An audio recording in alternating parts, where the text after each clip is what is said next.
விஜய் வந்து நேற்றைக்கு சிபிஐ விசாரணைக்கு ஆஜராயிட்டு வந்தாரு. வெளியே வரும்போது மிகவும் உற்சாகமா வந்தாரு. அதை நீங்க எப்படி பாக்குறீங்க? விசாரணை ஆஜராயிட்டு அவர்கிட்ட தான் கேட்கணும். அதே போல செந்தில் பாலாஜிக்கு நீங்க நாளைக்கு ஆஜராக சம்மன் கொடுத்துருக்காங்க. இந்த விஷயத்தை நீங்க எப்படி பாக்குறீங்க? தவறு பண்ணும்போது சமன் வந்தா போய் பார்த்துதானே ஆகணும். ஏன் யாருமே போகாம இருக்காங்களா? அவருக்கு நான் விடுவிலக்கா?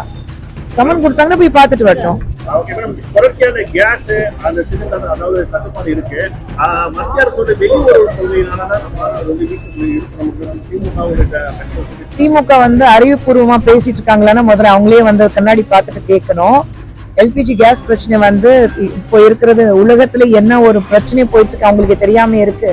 அது தெரியாம அரசியல் பண்றாங்கன்னா எவ்வளவு பெரிய அறிவு ஜீவிங்கன்னா அவங்க முதல்ல புரிஞ்சுக்கிறோம்.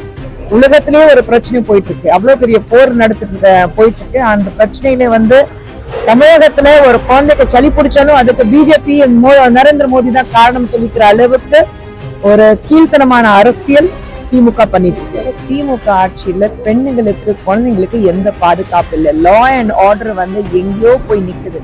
இன்னைக்கு ஒவ்வொரு இடத்துலயும் தினமும் பேப்பர் படிக்கும் போது பெண்களுக்கு இந்த மாதிரி ஒரு கொடூரம் நடக்கும் போது திமுக ஆட்சி கண்ணு மேல ஒரு கவரை வச்சுட்டு நான் வந்து பண்றதுதான் சட்டம்னா நினைச்சிட்டு உட்காந்துருக்காங்க. அதுக்காக தான் சொல்றோம் இது திமுக ஆட்சியோட கடைசி தேர்தல் இருக்கும்.